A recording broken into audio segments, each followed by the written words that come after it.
예, 이번 시간에는 22번부터 다시 계속해서 풀겠습니다. 22번. 조선시대 과거제도에 대한 설명을 잘못된 거. 관리 등용 방법 중에서 과거제도. 자, 1번. 조선시대 관리는 주로 과거와 음서, 청거를 통해서 선발되었습니다. 조선시대의 관리 등용 방법에는 과거, 음서, 천거제, 이런 것들이 있다라는 거죠. 근데 만약에 주로, 예를 들어서 이 문장이 주로 음서와 천거를 통해서 이러면 안 돼. 이건 그냥 나열한 건데 주로 음서와 청구는 아니고 주로 과거를 통해서 이렇게. 그 다음에 식년실화에서 보통 3년에 한 번씩 실시된 거. 과거는 천인을 제외하고는 특별한 제한이 없었으나 문과의 경우는 탐관오리의 아들, 제간 여자의 아들과 손자 서얼에게는 응시를 제한했다. 문과는 3년마다 실시되는 정기시험으로 증광시, 알성시. 틀렸다 이거. 정기시험은 3년마다 한 번씩 보는 거, 그건 식년시라고 하는 거고, 이 증강시, 알성시는 부정기시험을 말하는 거죠. 그러니까 정기시험이 아니라고 이거는. 증강시는 나라에 큰 경사가 있을 때 보는 거. 알성시는 성균관에서 보는 시험. 그 다음에 별시라는 것도 하나 써놓고, 별시는 그냥 경사. 이렇게. 그래서 증강시, 알성시, 별시는 정기시험 이러면 안 돼. 부정기시험. 그 다음에 23번. 표에서 나타난 조선시대 과거의 종류와 정언에 대한 설명을 옳지 않은 거. 1번. 속과의 초시와 복시는 인구 비례에 의해서 지역별로 할당되었습니다. 2번. 문과의 경우 최종 합격자는 지역과 관련 없이 성적에 따라 갑을병으로 나누었습니다. 3번. 가와 나에 해당되는 정원은 각각 33명과 28명입니다. 그거는 쉬어보면 되지. 33명 맞죠? 28명. 알성시와 증강시 합격자 수는 이 표에 포함되어 있지 않았습니다. 답은 1번입니다. 이거 좀 어려울 수 있는데 속과가 됐던 문과, 대과가 됐든 지역별로 인구 비례에 의해서 뽑는 시험은 초시만이야. 복시는 아니야. 초시가 지역별로 인구 비례에 따라서 뽑은 다음에 그 사람들을 대상으로 복시를 치른 거고, 복시에서 28명을 선발하는 거고, 전시에서 순위를 결정하는 거. 그래서 1번이 틀렸다. 그 다음에 지금 원래 이건 식년시를 원칙으로 하는 거예요. 식년시는 문과의 경우는 33명이고, 그 다음에 무과의 경우는 이 28명을 원칙으로 한다. 그러니까 증강시나 알성시는 부정기 시험이니까 이거의 합격자 수는 여기 기록되어 있지 않는 거죠. 자, 그래서 1번이야. 자, 그 다음에 24번. 다음에서 설명한 가나 세력에 대한 설명으로 잘못된 거. 세조의 집권 이후에 공신으로서. 그만 읽어야 돼. 세조 집권 이후에 새롭게 형성되는 애들을 뭐라 그래? 훈구 세력이라고 했지. 얘네들은 뭘 계승한 애들이야? 관악파를 계승한 애들이지. 관악파는 여말 강경파 사대부리지요. 여말 강경파 사대부들이 조선을 개창한 거지. 관악파를 계승한 애들이 훈구 세력이란 말이야. 그거. 그 다음에 중소지주적인 배경을 성리학, 투철, 향촌 자치를 내세우며 도덕과 의리를 바탕으로 왕도 정치를 추구했다. 이건 사림이지. 이때 사림이 이제 본격적으로 정왕정계에 진출하는 사람, 성종 때부터 누구? 김종직을 필두로 해서. 결국은 누구하고 누구 물어보는 거야? 훈구 세력과 살인 간의 비교 문제가 하나 나온 거죠. 자, 그래서 1번. 가는 경학보다는 사장학을 중시하고, 훈구 세력은 사장학, 사림은 경학을 중시했어. 맞아. 그 다음에 얘네들은 주례에 입각한 중앙집권체제, 얘네들은 향촌 자치. 가는 단군을 중시했어. 단군을 중시했어. 얘는 기자를 강조했어. 단군 기자. 자, 그 다음에 얘네들은 불교 이외의 다른 사상에 대해서 비교적 관대해서 성리학 이외의 다른 사상에 대해서 비교적 관대해서 성리학만을 강조하고 다른 사상은 배척했어. 그 다음에 3번. 전랑과 3, 4의 엉간직을 차지하고 훈구 세력을 비판하는 애들은 사림. 그 다음에 여말 급진적인 개혁을 추진한 사대부 세력의 학통을 개성한 애들은 얘네들이라고요. 얘네들은 옹건파 사대부, 정몽주 길제의 학통을 개성한 애들이지. 얘네들이 바로 사림으로 진출하게 되는 거죠. 이렇게. 그래서 답은 몇 번이다? 4번. 이거 반드시 비교해 놓으세요. 그 다음에 중종 때 조광조의 개혁 정치에 관한 설명을 옳은 것은 모두 몇 개인가? 자, 중종 때 사화가 일어나지. 그래서 이 훈구하고 살인 간의 갈등 때문에 연산군 때 무호사와 갑자사화. 그 다음에 중종 때 누가 등용이 된다? 조광조가 등용이 된다. 조광조 반드시 정리는 알지? 그리고 조광조가 개혁 정책을 추진하는 거지. 그리고 얘 때문에 일어난 것이 바로 기묘사화지. 기묘사화. 그 다음에 명종 때 을사사화. 조광조의 개혁정책의 내용 물어보는 거야. 현량과 실시. 천거제지 이게. 경연 등 언론활동 약화. 틀렸지. 사림은 무엇을 좋아한다? 언론 정치를 강조한다. 그래서 언론을 활동을 강화시켜야지 약화시키면 사림의 특징으로는 다 틀리는 거야. 향약을 처음으로 복음시킨 사람이 이 사람이지. 소격서, 도교 행사를 폐지한 사람이 이 사람이지. 공납제도의 폐지를 시정하기 위해서 노력한 사람이 이 사람이지. 그래서 맞는 것은 기역, 디귿, 리을, 미음. 26번 다음 글을 읽고 미추신 그에 대한 설명을 하는 거. 그는 반정 공신들의 공훈을 삭제하고 토지와 노비를 못수해야 한다고 주장. 그거 공훈을 이걸 위훈 삭제 사건이야. 위훈 삭제. 그래서 이 공신들이 얘를 모함하기 위해서 뭐 나뭇잎에 주초위왕 한자 주초위왕 이런 위험비어를 퍼뜨리는 거지. 여기서 주와 초를 합치면 조란 말이야. 그래서 조씨가 왕이 되고자 한다라는 위험비어. 그게 조광조지. 그래서 그것 때문에 일어나는 게 바로 기묘사화란 말이야. 자, 그래서 여기 지금 그는 누구다? 조광조. 조선시대 문묘 18년에 한 사람으로 제사를 받았다. 유향소 복립운동을 주다. 유향소 복립운동은 어느 때 일어난다? 성종 때. 이 시에 나는 계기로 유향소를 폐지시켰단 말이야, 세조 때. 그래서 성종 때 이 김종직을 필두하는 사람이 유향소 복립운동이야. 조광조가 아닙니다. 유향소 복립운동은 김종직 등 사림으로 가야 돼. 여기서 향약을 처음으로 보급했습니다라고 해야지, 여기는 향약. 그래서 이거 같지만 이걸 답을 하면 절대 안 된다고요. 소수서원을 설립해서 6.1 소수서원은 우리나라 최초의 사액서원인데 이 우리나라 서원이 최초의 서원이 중종 때 누가 세운 거야? 주세붕이 세운 백운동 서원이지. 백운동 서원이지. 그 기억하시고 우리나라 최초의 서원. 그리고 이 서원을 이제 누가 건의를 하지? 정부가 지원해달라고. 이황의 건의로 이게 우리나라 최초의 사액서원이 되는 거지. 소수서원. 그래서 소수서원은 주세붕이 세운 거야, 실질은. 조광조는 아니지. 관리들에게 신원패. 신은 삼갈신, 어는 말씀언, 패. 그래서 신원패를 차고 다니게 한 때가 있거든. 그건 연산군 때야, 연산군 때.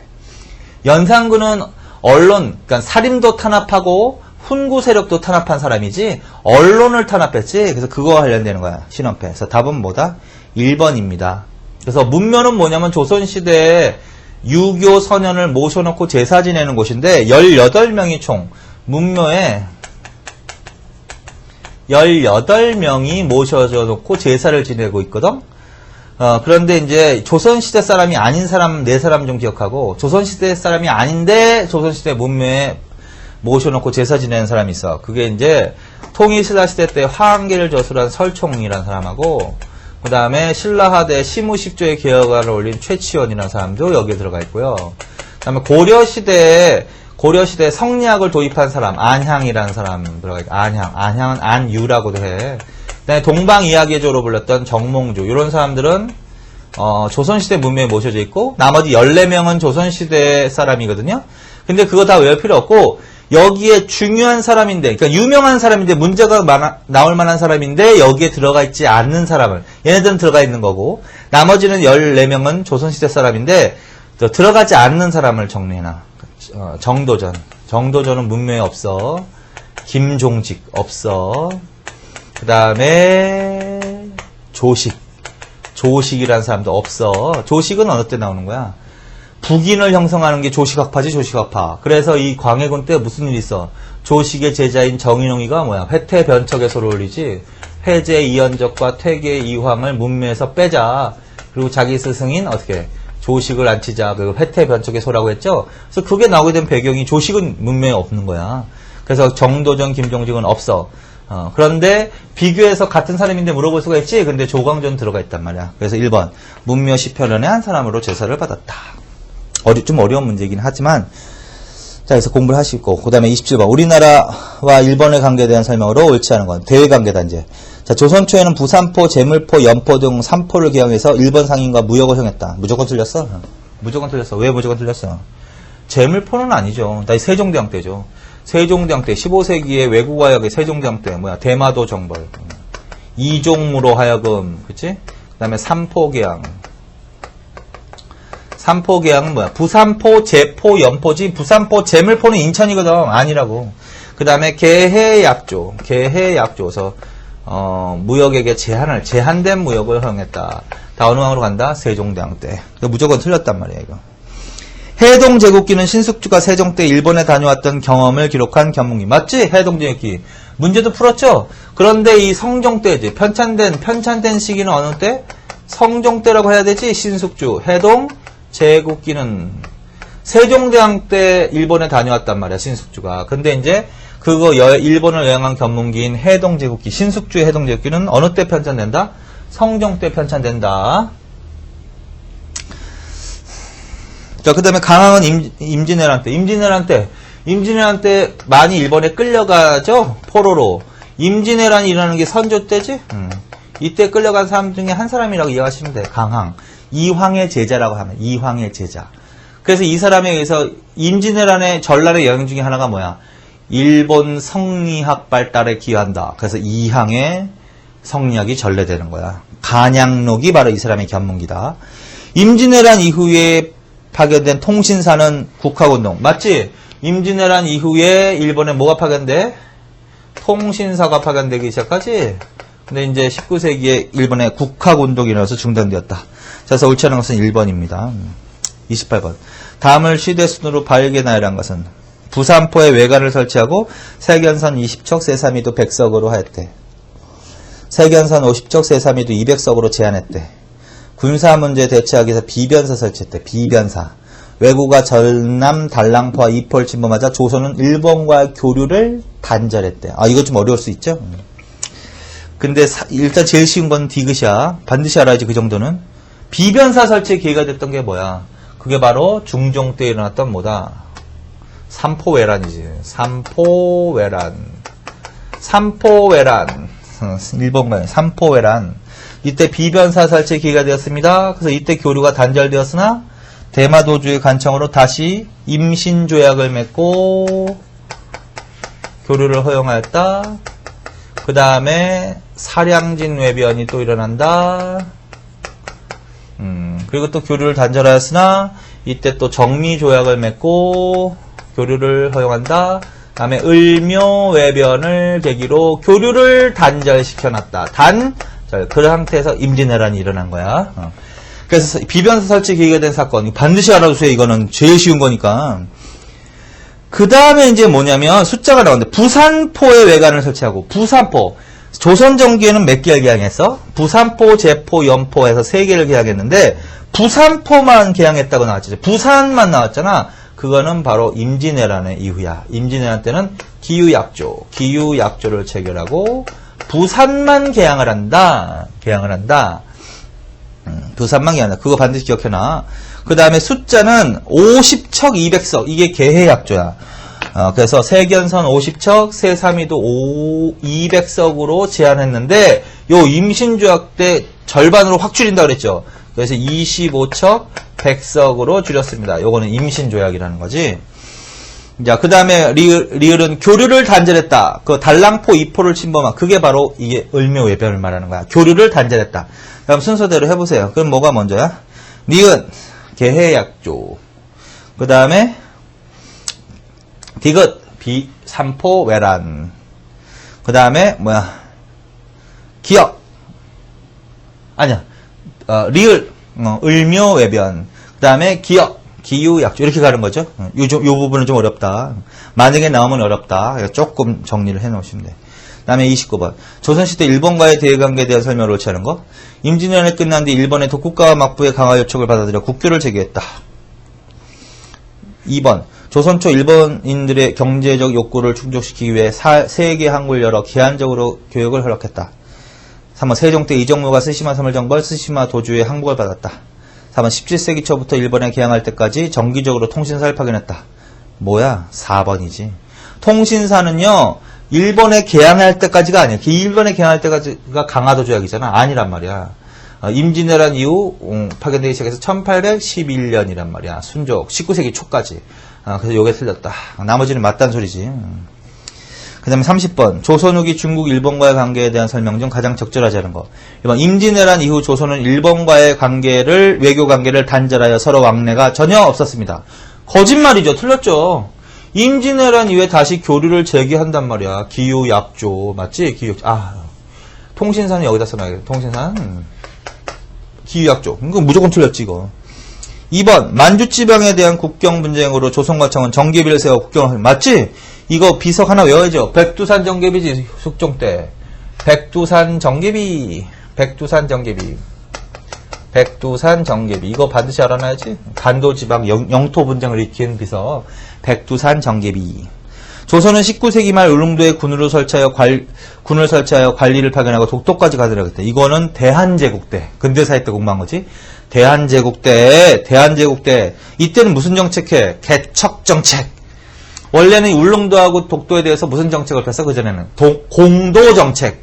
섬을 비우는 정책. 그래서 울릉도와 독도로의 이주를 금지. 근데 19세기 말 이때는 개척정책, 이주 장려정책 이렇게. 울릉도를 군으로 습격시키고 울릉군수로 하여금 독도를 관리하겠다. 그거. 그 다음에 4번. 병자오란 이후 조선은 청에 대해서 표면적으로는 4대 관계를 맺었으나 청에 대한 적개심이 오랫동안 남아있어 북벌 정책을 추진하게 됐다. 맞지? 호란은 어느 때 일어나는 거야? 호란. 이거 인조 때 일어나는 거죠. 인조 때. 인조 때 뭐다? 호란. 정묘호란이 먼저 일어나지? 정묘호란이 먼저 일어나지? 그 다음에 병자호란이 일어나지? 병자호란으로 청과 군신관계를 맺는 거지. 치욕인 거지. 그래서 효종 때 무슨 운동이 추진되었다? 북벌운동이 추진되었다. 맞는 거죠. 뭐 다 중요한 것들이죠. 무조건 외우지 말고 자꾸 이해를 하시란 말이야. 공부한 걸 바탕으로. 1번은 무조건 틀렸다. 밑줄친 사절단에 대한 설명으로 옳은 곳은 고르문. 이건 뭐야? 도요토미 히데요시. 자, 15세기는 일본이 무로마치 정부였지. 무로마치 정부. 무로마치 막부라고 해야 돼. 무로마치와 교류했다 그러면 15세기야. 그러다가 이제 16세기로 가면은요, 일본이 혼란기가 온단 말이야. 그걸 전국시대라고 해. 전국시대, 혼란기. 쇼군 쟁탈전이 벌어져. 그리고 이 전국시대의 혼란기를 수습한 사람이 바로 도요토미 히데요시란 말이야. 도요토미 히데요시. 그리고 이 사람이 뭘 일으킨다?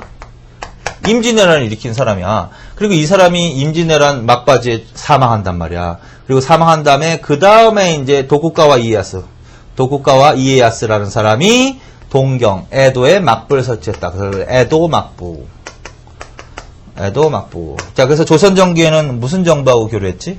무로마치 막부. 무로마치 정부하고 교류했지만 임진왜란 이후에는 뭐야? 에도 막부와 교류했다. 도쿠가와 이에야스가 설치한. 그리고 이때 얘네들의 요청으로 간 게 뭐냐고. 그럼 통신사밖에 더 있어. 그래서 통신사를 물어보는 것이다. 자, 기억. 선진 문물을 일본에 전파하는 역할을 했다. 맞죠, 이거요. 천황이 교체될 때마다 파견됐다. 넘어가. 어렵지? 18세기 후반 일본 내에서 국학운동이 일어나는데 영향을 미쳤다. 맞지, 이거. 국학운동. 그것 때문에 통신사가 결국은 중단이 되는 거지. 기억과 디귿은 반드시 들어가야 돼. 그 다음에 강화도 조약 체결 당시까지 사절단이 왕래하기 시작됐다. 이거 좀 전에 했잖아. 강화도 조약이 체결될 때까지가 아니라 1811년 순조 초까지 이때 중단된단 말이야. 고종 때 이때 강화도 조약 체결됐는데 이때가 아니라. 그래서 그거는 들어가면 안 돼, 절대로. 그러면 리을은 들어가면 안 되죠. 그 다음에 미국 이황의 성리학과 도자기 제작 기술이 사절동에서 일본에 전했다. 요거 조심해야 되거든. 이황의 성리학 도자기 제작 기술이 일본에 전해진 것은 임진왜란의 영향이지 통신사의 영향이 아니야. 그러니까 미음도 들어가면 안 돼. 그럼 답은 뭐야? 기억과 디귿이지. 2번이지, 2번. 여기서 철왕이 아니라요, 쇼군이라고 해. 쇼군. 이 일본은요, 이 지역별로 권력자가 나눠져 있었거든? 그래서 각 지역별로 독자적인 기반을 갖고 있는 애도 있어서 그걸 다이묘라고 해. 다이묘. 그리고 이 각 지역별 다이묘들이 통치하고 있는데, 요 다이묘들의 우두머리를 쇼군이라고 하는 거야. 쇼군. 그래서 요때 16세기의 전국시대가 바로 쇼군 쟁탈전이 벌어졌던 거야. 그래서 그걸 이제 도요토미 히데요시가 어떻게 수습을 하고, 그 다음에 사망하고, 도쿠가와 이에야스가 에도 막부를 열었다. 그래서 쇼군 교체 심하다. 그 위에 이제 천황이라는 사람이 상징적으로 있었는데, 이거 상징적인 인물이고, 쇼군 교체 심하다. 이렇게 하세요. 쇼군 교체 심하다. 천황 교체 심하다. 이러면 안 돼. 그러니까 니는 들어가면 안 되는 거야. 그래서 2번이 답. 32번. 가인물에 대한 옳은 설명을 보기에서 고른 것은? 자, 내가 비록 부덕하더라도 일국의 국모 노릇을 한 지가 여러 해가 되었다. 가은는 선왕의 아들이다. 나를 어미로 여기지 않을 수 없는데도 내 부모를 죽이고 품속의 어린 자식을 빼앗아 죽였으며, 이게 힌트지. 내 어린 자식을 빼앗아 죽였으면 나를 유폐하여, 거기까지. 어디 그뿐인가 중국이 우리나라를 다시 일으켜준 은혜를 버리고 속으로 달을 뜻을 품고 오랑캐에게 성의를 베풀었다. 그것도 힌트지. 그게 누굴까? 광해군이다. 광해군. 거기다 만약에 그 개축일기 줄쳐놓으세요. 개축일기. 개축일기가 나오면 더 볼 것도 없고 개축일기가 나오면 더 볼 것도 없고 어떻게 광해군 때 이건 무슨 사건에 대한 기록일까? 폐모살제라요. 폐모살제에 대한 기록이다. 그걸 기록한 글이다. 개축일기. 그래서 광해군 때를 물어본 거야. 그러면 광해군 때 옳은 것을 모르고 북벌운동을 전개했다. 아니라고. 효종 때라고 북벌운동은. 광해군 때는 외교정책이 뭐 나와야 돼? 중립외교가 나와야지. 중립외교. 중립. 명과 후금 사이에서 중립외교. 여기서 오랑캐에게 성의를 베풀었다. 그 오랑캐가 누굴까? 후금이라는 거지. 그래서 명과 후금 사이에서 신리를 추구하는 중립외교를 했다. 이괄의 난을 진압했다. 이괄의 난은 이때 일어나는 거야. 인조 때. 이괄의 난. 논공행상의 불만을 품고. 이괄의 난은 그러니까 기억니은 들어가면 안 되지. 답은 나와서 디귿리을이야 그럼. 동의보감. 그래서 광해군 때 뭐가 편찬된다? 동의보감. 그 다음에 경기도의 대동법을 처음으로 시행한 때다. 그거 기억하세요. 그 다음에 우리나라 최초의 한글 소설인 홍길동전이 편찬되는 시기도 광해군 때지. 그 다음에 임진왜란 직후잖아. 임진왜란 직후. 그래서 이때 이제 양전 사업하고, 그 다음에 호족 조사 다시 하고, 그 다음에 조선왕조 실록도 이때 소실되죠. 그래서 사고를 정리하고 이런 일들이 벌어지는 거지. 자, 그 다음에 33번. 다음과 같은 사건이 발생했을 당시에 외교정책으로 만든 거. 폐모살제, 회태병척, 경기도에 처음으로 대동법 시시. 뭐 다 했잖아, 조금 전에. 이게 어느 때라고? 광해군 때라고. 광해군 때 외교정책으로 만든 것은 뭐? 중립외교가 맞죠. 중립외교.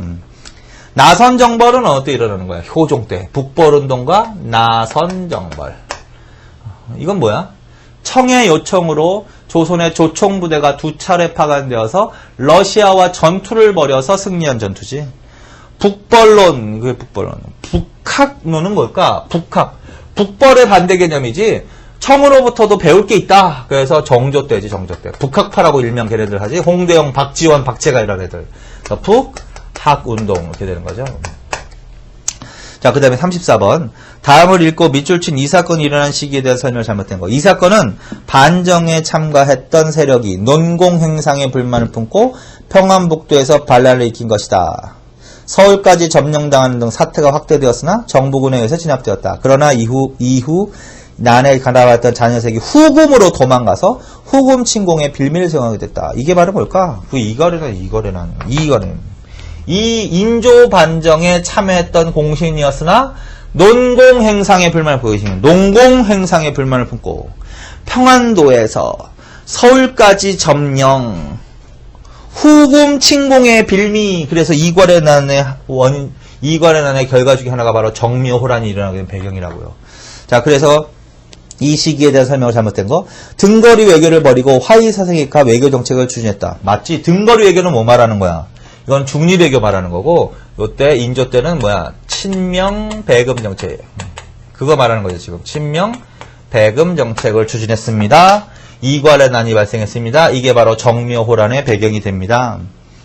오랑캐에 당한 수치를 씻고 임진왜란때 도와준 명예에 대한 의리를 지켜 복수하자는 북벌운동이죠. 북벌운동은 효종 때 서인, 송시열 등이 중심이 돼서 이 사건을 춘추관에 보관되었던 실록 맞다. 실록은 어느 때 일단 소실되고 선조 때 임진왜란으로 소실됐지. 전기에는 4군데다 보관했지. 충주, 성주, 전주, 춘추관. 그런데 전주 사거본을 제외한 나머지가 실록이 돼서 전주 사거본을 바탕으로 광해군 때 5군데로 정비했지. 근데 이제 서울에 보관되었던 춘추관에서 보관되었던 실록도 이괄의 난으로 소실된다고. 그거 알아두시고. 그 다음에 어영청과 총청. 조선 후기는 중앙군이 5군영이 나와야지. 5군영. 5군영 중에서도 특히 사실은 이게 더 중요하지. 임진왜란 때 설치된 게 뭐야? 그게 바로 훈련도감이지. 훈련도감. 이거 포수, 사수, 살수. 조총병을 포함해서 조총병 훈련도감이 설치되는 계기가 된 사건. 그래서 훈련도감을 시작으로 해서 어영청, 총융청, 수어청, 금영. 그 중에서 어영청과 총융청이 바로 이괄의 난과 관련이 있다. 이렇게. 그래서 답은 뭐다? 2번. 가장 아닌 거는. 그 다음에 35번. 호란에 대한 설명으로 틀리고, 호란. 명장 모문용에 가둬주던 이괄의 난, 친명배금 정책이 정묘호란의 원인이 되었대. 2번 정묘호란 때는 정봉수, 이립, 김혁이 등이 철산의 용골산성, 의주, 가산 부근에서 후금에 타격을 주는 등 활약을 했대. 3번 병자호란 때는 인조가 난을 피해 강화도로 피난하기도 했대. 4번 청해 군신관계 요구에 대해서 윤집, 홍익한, 오달재, 사막사와 김상원 등은 척화주전론을 주장했대. 뭐에 틀린 거는? 3번이지. 정묘호란 때 강화도로 피난을 가는 거고, 병자호란 때는 어디 강화도가 나오면 안 돼. 남한 산성에 갇혀서 항전을 한다고 했잖아. 남한 산성에 갇혀서 항전을 해야지. 그래서 병자호란 때는 남한 산성에 갇혀서 항전을 한다. 인조가 후금의 공격을 피해서 강화도로 피난한 시기는 정묘호란 때다. 그래서 3번. 36번. 다음은 조선 후기 사상적 특징을 알 수 있는 글이다. 이 글에 나타난 사상적 특징과 관련이 없는 거. 화의로 백성과 나라를 망치기가 오늘날과 같이 심한 적이 없습니다. 중국은 명나라는 우리나라에 있어서 곧 부모요. 청나라는 우리나라에 있어서 곧 부모의 원수입니다. 신하된 자로서 부모의 원수와 형제가 되어서 부모를 저버리겠습니까? 하물며 임진왜란에 이른 터럭만한 것도 황제의 힘이어서 우리나라에 있어서는 먹고 숨쉬는 것조차 있기 어렵습니다. 차라리 나라가 없어질지라도 의리는 저버릴 수 없습니다. 어찌 차마 화의를 주장하는 것입니까? 이게 바로 호란 때 일어났던 얘기죠. 호란 때. 호란 때 청나라가 군신관계를 요구해오자 그거를 수용할 수 없다. 싸워야 된다. 척화주전론.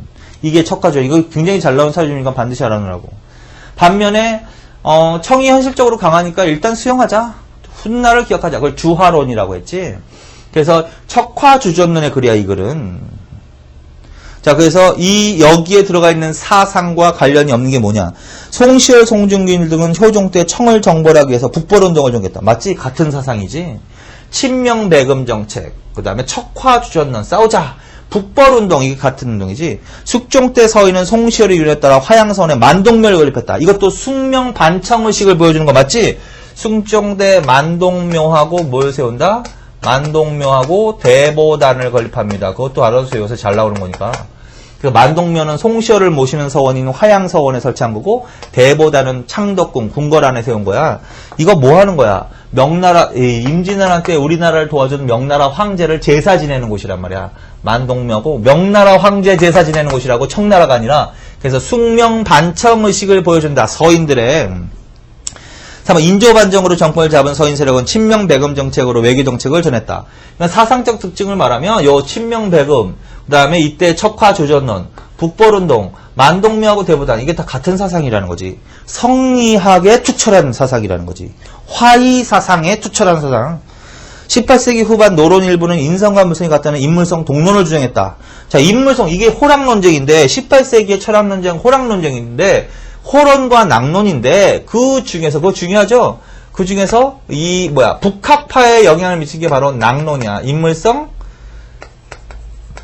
동론. 그래서 낙하지방, 서울 경기 지방의 노론들이 주장한 견해로서 인성과 사물의 본성은 같다. 동론. 자, 이거는 화와 이를 같이 봄으로써 오랑캐로부터 배울 게 있다. 여기에 북학에 영향을 미친 거거든. 그러니까 이거는 정반대인 거지. 나머지는 화의 사상을 계승한 거고 이거는 거기서 벗어났다. 그래서 답은 몇 번이다? 4번이다. 그 다음에 37번. 다음 자료와 관련된 설명으로 옳은 거. 최명길이 말하고 그만 읽어도 돼. 최명길이라는 사람이 어떤 사람이야? 이때 두 개로 청이 군신관계를 요구했을 때 두 개로 나눠진다고 그랬죠? 하나는 주화론, 화해하자. 그 다음에 한견에는 주전론, 싸우자. 척화, 주전론. 그래서 이 주화론의 대표인 사람이 최명길이란 말이야. 최명길. 그리고 주전론은 여러 사람 나올 수 있어. 근데 주화론은 이 사람 나올 거야. 근데 주전론은 윤집, 홍익한, 오달재에서 사막사. 윤집의 글이 나올 수도 있고 김상원. 근데 이거는 읽어보면 알아, 내용을. 정원이 상솔려. 예로부터 지금까지 천하국가에 어찌 영원히 존속하며 망하지 않는 나라가 있겠습니까마는 남에게 무릎을 꿇고 사는 것이 어찌 바른 도리를 지키면서 사직을 위해 죽는 것보다 낫겠습니까? 차라리 죽는 게 낫다. 남에게 항복하느니. 싸우자라는 거지. 그게 조금 전에 읽었던 36번에서 읽었던 그 지문과 비슷한 지문이란 말이야. 그래서 주화론과 주전론의 대결이야. 관련된 설명으로 옳은 거. 1번. 광해군 때 후금과의 전쟁을 앞둔 정부의 대책 아니란 말이야. 광해군 때는 아니라고. 광해군 때 중립외교 하는 때는 이때 가의 입장에 동조하는 정파는 패전 직후 북학운동을 적극 주재했다. 자, 이게 됐든 다 정파는 서인이야. 서인. 그래서 서인은 학통으로는 이하고 성원학파, 이학파 이래 되고 학파고 인조 반정을 주도한 세력이고 친명배금 정책으로 전환하는 세력이고 그 다음에 호란 이후에도 계속 집권하는 세력이고 북벌운동을 주도해 나갔던 세력이다. 북학운동이 아니란 말이야. 북학운동이 아니라 북학운동은 일부 노론에서 나오는 거야. 일부 노론 아니면 설 이런 애들. 그 다음에 나의 입장에 동조하는 정파는 이후 패전을 치를 정권에서 완전히 축출되었다. 아니라고요. 4번 전쟁이 끝난 후 조선은 청과 러시아 간의 충돌 시 청의 군사 요청에 응할 수밖에 없었다. 그러나 결국은 병자호란 이후에 결론은 청과 군신관계를 맺었잖아. 그래서 이때 효종 때 북벌운동이 전개되었다. 이것도 영향이고 그 다음에 나선정벌 청의 요청에 응하지 않을 수 없었다라는 거지. 그래서 맞는 것은 4번밖에 없다. 그 다음에 38번 임진왜란과 병자호란 사이 시기에 있었던 임진왜란과 병자호란 사이에 있었던 일은 맞는 것을 고르면 선조가 외란이 끝나기 전에 사망하자 그의 뒤를 이어 광해군이 왕위 오르었대. 광해군을 추종한 북인은 동인 중에서 이황문인을 제외한 파벌들이 연합한 붕당했다. 이건 알아야지 당연히. 여기서 북인이 집권한 때가 어느 때야? 북인. 광해군 때지? 북인이라는 정파. 북인은 학통으로는 뭐다? 서경덕 조식 학파라고. 원래 이 선조 때 동인과 서인으로 나눠지는 거죠. 그리고 이 동인과 서인이 다시 북인과 남인으로 나눠지는 건데 이 동인이 바로 서경덕 조식 이황학파란 말이야. 근데 거기서 이황학파는 떨어져 나가서 남인, 그 다음에 북인은 어떻게? 서경덕 조식. 다시 읽어봐. 광해군을 추종한 북인 맞지? 광해군 때 북인이라고. 동인 중에서 이황문인을 제외한 파벌. 그게 서경덕과 조식. 맞지 이거? 니은은 반드시 들어가야 돼. 1, 2번 중에서 골라야지. 그러니까. 광해군은 명과 후금 사이의 싸움에 말려들 전에 실리정책을 폈다. 맞죠 이거? 니은과 디귿이 중립외교지 이거. 그러니까 2번이 답이지. 리얼 인조반정으로 권력을 잡은 서인정권은 광해군의 대외정책을 계승했다? 아니지. 그걸 비판했기 때문에 이게 바로 인조반정의 원인이 되는 거지. 회퇴변적, 폐모살제, 중립외교. 기억은 왜 틀렸느냐? 선조 때 일어나고요. 선조 때 끝나요. 응? 끝나기 전에 선조가 사망하는 것이 아니라 선조 때 끝난다고. 임진왜란이. 그리고 그 다음에 이제 광해군이 왕에 오르는 거야. 39번. 다음 지문과 관련된 내용으로 가장 적절하지 않은 거. 이거 굉장히 중요한 비석이지, 이거. 빨리 알아들어야지. 서쪽으로는 압록, 동쪽으로는 토문이. 그게 바로 뭐야? 백두산 정계비 물어보는 거지. 백두산 정계비에 대한 설명. 어느 왕 때? 숙종 때 설립된. 청 건국 후 조선과 청은 양국의 모호한 경계를 확정하기 위해 1712년 백두산 정계를 맞다. 백두산 정계비. 그게 이거야. 1712년 숙종 때. 우리의 외교권을 빼앗은 일제가 1909년 간도 협약을 체결해서 남만주의 철도 부서권을 얻는 대가로 간도를 청의 영토로 인정했다. 이 백두산 정계비가 어느 지역에 근대사에서 어느 지역에 대한 영토 분쟁을 일으키는 거야. 간도 지방. 근데 결국 그 간도를 어떻게? 1909년 간도 협약을 통해서 일본이 청으로 불법적으로 인정해 준다. 그 얘기하는 거지. 19세기 이후 간도가 우리 민족의 생활 서준으로 바뀌면서 청과 영유권 분쟁이 발생했다. 맞죠? 조선의 관리들은 토문의 해석을 두만강이라고 주장했다. 이거 반드시 바뀌면 안 된다 그랬지? 여기서 백두산 정계비에서의 특히 어느 강의 해석을 둘러싸고? 토문강의 해석을 둘러싸고, 근데 토문강을 두만강이라고 해석한 나라는 청나라라고. 조선은 아니에요. 조선은 송화강이라고 해석해야 된다고. 4번이 틀렸습니다. 그 다음에 40번. 다음은 조선 후기 정치 상황 변화에 대한 글이다. 밑줄 친 가라에 대한 설명을 드린 거. 가. 일당 전제화. 1번. 가는 숙종 때 경신왕국을 계기로 시작됐대. 일당 전제화. 탕평정치. 2번. 탕평정치와 관련해서 영조는 온건하고 타협적인 인물을 중심으로 관리를 등용 왕권을 강화했대. 세도정치. 안동, 김씨, 풍양조씨 등 외척 가문이 비변사를 중심으로 권력을 독점했대. 농민의 광범위한 저항운동. 홍경련을 계기로 전국적으로 농민저항운동이 확대되었대. 뭘까요? 틀린 거는? 4번이죠. 왜 틀렸어? 전국적으로 농민의 저항운동이 확대된 것은 홍경래난이 계기가 아니라 임술밀란이 계기지. 임술밀란. 1862년 임술밀란을 계기로. 그게 틀린 거지. 그래서 이것도 다 중요한 개념이 들어가 있죠. 숙종 때지, 이때. 이때 바로 경신왕국, 기사환국, 갑술환국에서 환국 정치가 행해지는 거지. 그래서 경기갑 그렇게 공부하셨죠. 경기갑 순서 경기갑 경신기사 갑술. 경신왕국, 기사왕국, 갑술왕국. 그리고 이 경신왕국으로 서인이 집권하는 거지. 그리고 서인이 바로 이 경신왕국을 계기로 일당전제화. 그 얘기하는 거지. 그리고 또 하나 외우라고 그랬지. 경신왕국 계기로. 서인이 이때 두 개로 나눠지지. 노론과 소론. 그래서 숙종 때 경신왕국은 서인의 일당전제화의 시작. 그 다음에 노론과 소론의 붕당. 그거 반드시. 그 다음에 탕평정치. 중요하죠. 그래서 이제 탕평정치가 어느 때부터 일어나. 숙종 때부터 탕평정치. 탕평. 처음으로 제기한 사람. 그 다음에 영조 때 탕평. 이때는 완논탕평이라고 했죠. 완논탕평. 그거 비교하신다고. 그 다음에 정조 때는 뭐야? 준논탕평. 이렇게 비교했지? 준논탕평. 그래서 이 탕평의 구체적인 내용. 영조는 뭐야? 누굴 등용했다? 온건하고 타협적인 인물. 탕평파 등용. 당파의 시비를 가리지 않고 온건하고 타협적인 인물. 탕평파 등용. 정조는 준논탕평.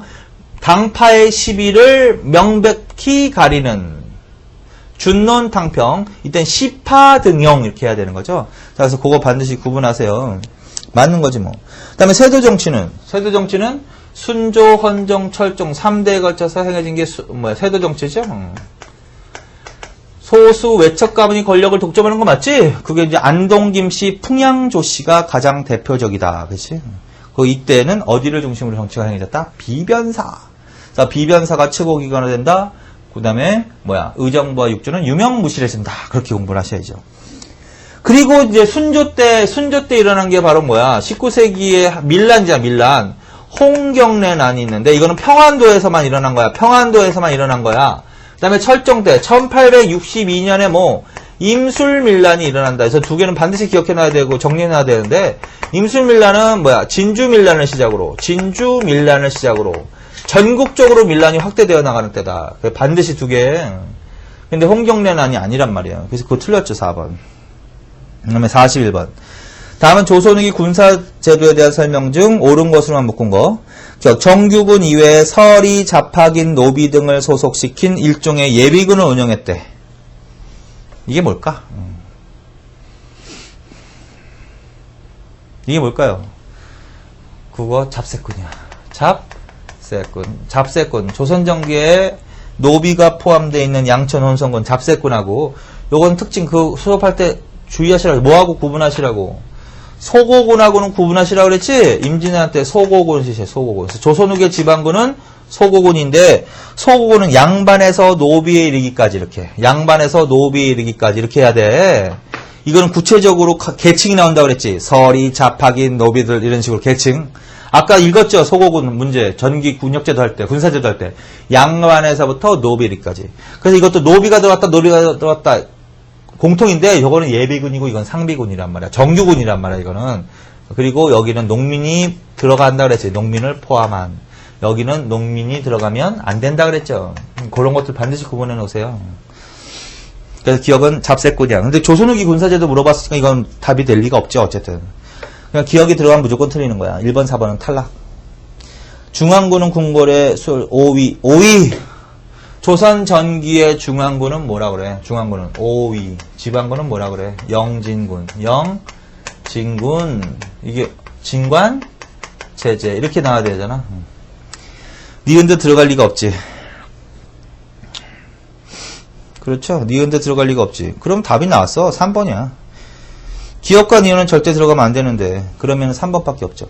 소고군의 훈련은 대체로 영장에 의해서 이루어졌다. 소고군 일단 알아놓고 조선후기의 지방군은 뭐다? 소고군. 조선후기의 중앙군은 뭐야? 그러면 오군영이지. 오근영의 첫째가 훈련도감이라는 거지. 그리고 어영청, 총유청, 수어청, 금이양 이렇게 간 거지.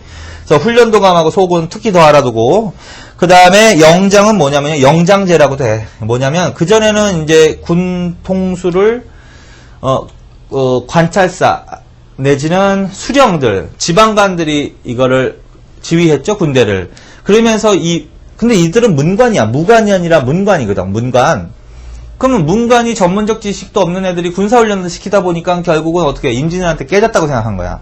그래서 전문 무관으로 하여금 군사를 훈련시키는 등 지휘하게 했거든. 그걸 영장제라고 돼. 영장제.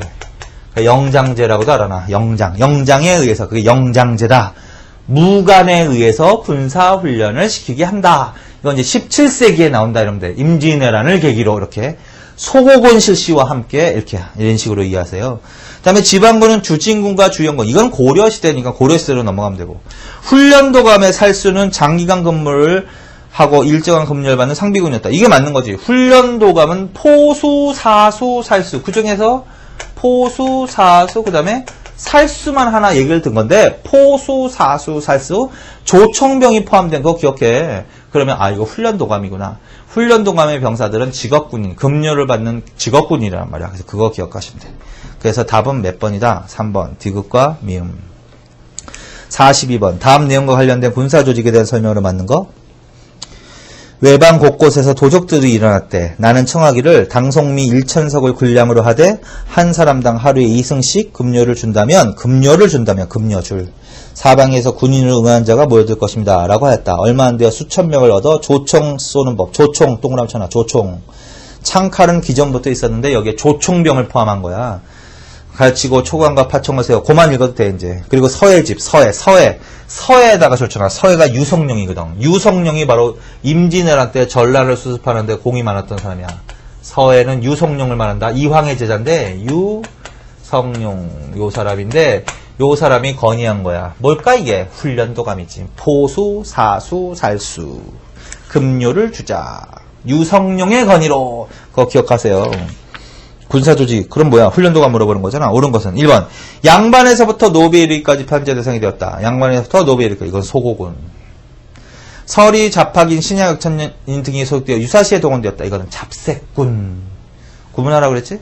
경기 일대 소고군으로 구성되었다. 요거는 소고군 하면 지방군이지만 요거 조선 후기의 중앙군 중에 하나가 있어. 훈련도감 다음에 뭐야? 어영청, 영청, 총융청, 그 다음에 수어청, 수어청, 그 다음에 금영, 숙종 때 금영이거든? 요 5개를 합쳐서 오구정이라고 한다고 그랬죠? 근데 이 중에서 이제 요 총융청과 수어청이 바로 경기 일대 방어, 북한산성과 남한산성 일대, 경기 일대 방어, 경기 일대 소고군 이렇게 써놓으세요. 그 다음에 어영청과 총융청이 이괄의 난을 계기로 설치 이렇게 써놓으시면 돼. 그러나 제일 잘 나오는 건 뭐라고? 훈련도감이라고. 그래서 훈련도감 기억해놔. 그 다음에 삼수미스를 징수했다. 이게 답이지. 그래서 훈련도감에서 뭐야? 훈련도감은 임진왜란 때 유성룡의 건의로 만들어졌습니다. 포수, 사수, 살수, 삼수병을 양성했습니다. 직업군인, 급료병으로 이루어져 있습니다. 삼수미스라는 세금을 걷었다고. 이 경제편에서도 공부했지. 1결당 2.2두. 그래서 답은 뭐다? 4번이 답입니다. 여기까지. 자, 그 다음에 이제 43번. 43번은 이제 조선 후기에 이제 붕당 정치와 관련되는 거 나온 것 같으니까 요거는 이제 다음 시간에, 요번 시간에 여기까지만 하겠습니다. 수고하셨습니다.